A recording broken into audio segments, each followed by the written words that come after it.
अलीगढ़ में नगर निगम अवैध अतिक्रमण को लेकर सख्त दिखाई दे रहा है, क्योंकि कहीं न कहीं अतिक्रमण के चलते सड़क जाम होने जैसी समस्याएं उत्पन्न होती रहती हैं। वर्षों बाद शहर के संवेदनशील इलाके जीवनगढ़ में नगर निगम की टीम जैसे ही सड़क किनारे व नाले के ऊपर रखे अतिक्रमण को हटाने पहुंची तो दुकानदारों से लेकर लोगों में हड़कंप मच गया। इसी बीच निगम टीम का लोगों ने विरोध किया। लोगों की निगम टीम से झड़प भी हुई, लेकिन स्थानीय पुलिस बल के चलते निगम टीम ने अवैध अतिक्रमण को ध्वस्त किया और अतिक्रमण करने वालों को सख्त हिदायत भी दी। वहीं कुछ स्थानीय निवासियों द्वारा नगर निगम के कार्य की सराहना भी की गई। अपर नगर आयुक्त अरुण कुमार गुप्ता ने बताया कि नगर निगम का अतिक्रमण अभियान चलाया जा रहा है। जिन लोगों ने सड़कों और नालों पर अतिक्रमण कर रखा है उसको आज ध्वस्त किया गया है।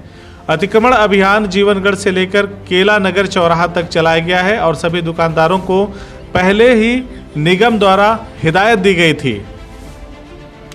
कि अतिक्रमण न करें और उसे तत्काल हटा लें, लेकिन उनके द्वारा कोई ठोस कदम नहीं उठाया गया तो नगर निगम की टीम द्वारा जीवनगढ़ में सड़कों और नालों पर जो अतिक्रमण किया गया था उसको ध्वस्त किया गया है। हरदोई के शाहाबाद कोतवाली इलाके के दौलतियापुर गांव में गन्ने के खेत में एक युवक का शव यूकेलिप्टस के पेड़ से लटकता हुआ मिला। परिजन हत्या की आशंका जता रहे हैं। सूचना पर अपर पुलिस अधीक्षक फॉरेंसिक टीम के साथ मौके पर पहुंचे और मामले में जांच व कार्रवाई की बात कह रहे हैं। शाहाबाद कोतवाली के ग्राम दौलतियापुर निवासी घनश्याम के अनुसार उसका भाई अजय कुमार उम्र 23 वर्ष पुत्र राम अवतार सुबह गन्ने के खेत में पानी लगाने के लिए घर से कहकर निकला था। काफ़ी देर होने के बाद जब वो घर वापस नहीं आया तो परिजनों ने तलाश किया, जिसके बाद परिजन ढूंढते ढूंढते गन्ने के खेत में पहुंचे, जहां पर अजय का शव गमछे के सहारे पेड़ से लटकता हुआ मिला। शव मिलने से गांव में हड़कंप मच गया। सूचना पर प्रभारी निरीक्षक शिवशंकर सिंह और क्षेत्राधिकारी सत्येंद्र कुमार मौके पर पहुंचे। साथ ही पुलिस अधिकारियों ने पूछताछ भी की। हरदोई में चपरतला स्थित बरनाला पोल्ट्री फार्म के द्वारा क्षेत्र में बढ़ रही मक्खियों के प्रकोप से दर्जनों गांव चपेट में हैं। ऐसे में तमाम समस्याओं को लेकर भाकियू अवध के कार्यवाहक प्रदेश अध्यक्ष के नेतृत्व में किसान नेताओं के द्वारा शुरू किया गया जल सत्याग्रह दूसरे दिन भी लगातार जारी है। किसान नेताओं के इस जल सत्याग्रह से प्रशासन में हड़कंप मचा है, लेकिन तहसीलदार के अलावा अभी तक कोई अधिकारी इन लोगों की सुध लेने नहीं पहुंचा है। पोल्ट्री फार्म के द्वारा क्षेत्र में बढ़ रही मक्खियों के प्रकोप से आसपास के गांव के लोगों का जीना दुश्वार हो गया है। ग्रामीण मच्छरदानी लगाकर खाना बनाने और खाने को विवश हैं। इस समस्या को लेकर पूर्व में भी ग्रामीणों द्वारा कई बार प्रदर्शन किया जा चुका है, लेकिन प्रशासन के ढुलमुल रवैये और पोल्ट्री फार्म मालिक की तानाशाही के आगे ग्रामीणों की नहीं सुनी जाती। इस समस्या को लेकर दर्जनों गाँव के ग्रामीणों ने भाकियू अवध के कार्यवाहक प्रदेश अध्यक्ष श्यामू शुक्ल से निजात दिलाने के लिए गुहार लगाई थी। समस्या को सुनकर किसान नेता ने प्रशासन को नोटिस भेजकर समस्या से अवगत कराते हुए कहा था कि यदि एक सप्ताह में निराकरण न हुआ तो संगठन जतनगंज पुल गोमती नदी में किसानों के साथ अनिश्चितकालीन जल सत्याग्रह करेगा। अलीगढ़ में अज्ञात शव मिलने से इलाके में सनसनी फैल गई। मौके पर क्षेत्रीय लोगों की भीड़ एकत्रित हो गई। सूचना पर फॉरेंसिक टीम भी मौके पर पहुंची और तथ्यों का संग्रह करने में जुट गई। इधर पुलिस ने शिनाख्त के लिए लापता युवक के परिजनों को सूचना दी।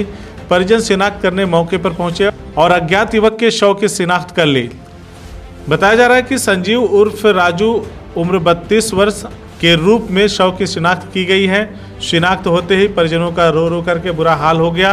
हालांकि मृतक के शरीर पर कोई चोट के निशान नहीं है, फिर भी अन्य कारणों को जानने के लिए पुलिस ने शव को पोस्टमार्टम के लिए भेज दिया है। पोस्टमार्टम रिपोर्ट आने के बाद ही हत्या का कारण स्पष्ट होगा। ये घटना अथरौली इलाके के नलकूप कॉलोनी की है। मृतक के भाई सुरेश ने बताया कि राजू कल से लापता था।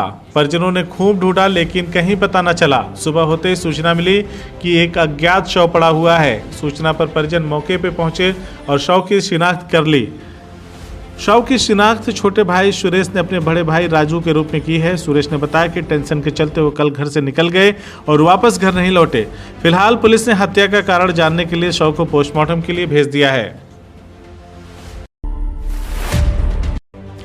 रामनगरी अयोध्या के संतों व हिंदू संगठनों के द्वारा सरयू तट पर तुलसी घाट स्थित संकट मोचन मंदिर के बाहर हनुमान चालीसा का 11 बार पाठ करके मंदिर स्थित हनुमान जी के विग्रह को राम मंदिर ट्रस्ट पर जमीन घोटाले का आरोप लगाते हुए ज्ञापन की कॉपी सौंपी गई।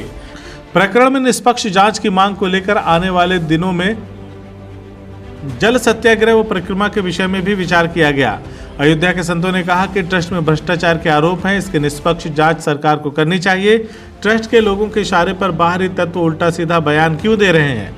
अगर जांच की बातें कही जा रही है तो ये लोग इससे भाग क्यों रहे हैं? जांच पूरी तरह निष्पक्ष होनी चाहिए। उन्होंने कहा कि हमारा अगला कदम जल सत्याग्रह होगा। इसके बाद अयोध्या की परिक्रमा होगी, जिसमें लाल कृष्ण आडवाणी, मुरली मनोहर जोशी सहित राम रथ यात्रा के सभी लोगों को आमंत्रित किया जाएगा।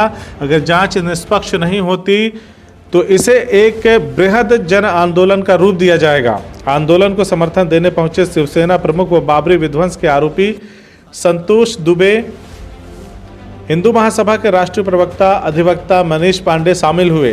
ज्ञापन सौंपने वाले प्रमुख लोगों में महंत धर्मदास, महंत सीताराम दास, नंदलाल दास, महाविरक्त अयोध्या दास, रमेश दास शास्त्री, छविराम दास, गोरख नंदन दास सहित अन्य लोग मौजूद रहे।